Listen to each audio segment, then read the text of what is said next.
সুনামগঞ্জের ধর্মপাশা উপজেলা থেকে বিএনপির আয়োজিত সুধী সমাবেশ ও ইফতার মাহফিলে গীতাপাঠকে কেন্দ্র করে স্থানীয়ভাবে তীব্র প্রতিক্রিয়া সৃষ্টি হয়েছে। গত ২৬ ফেব্রুয়ারি অনুষ্ঠিত এই কর্মসূচিতে ইফতার বিতরণের সময় কোরআন তেলাওয়াতের পর গীতাপাঠ করা হয় বলে একটি ভিডিও সামাজিক যোগাযোগ মাধ্যমে ছড়িয়ে পড়ে।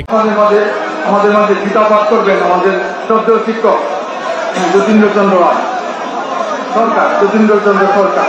ওম অজ্ঞানতিরঞ্জস্য জ্ঞানাঞ্জনা শলাকয়া চক্ষুরুন্মিলিতং। অনুষ্ঠানে প্রধান অতিথি হিসেবে উপস্থিত ছিলেন কামরুজ্জামান কামরুল, বাংলাদেশ জাতীয়তাবাদী দল বিএনপির সুনামগঞ্জ ১ আসনের নবনির্বাচিত সংসদ সদস্য। এছাড়া বিএনপি ও এর অঙ্গ সংগঠনের বিভিন্ন পর্যায়ের নেতাকর্মীরা উপস্থিত ছিলেন।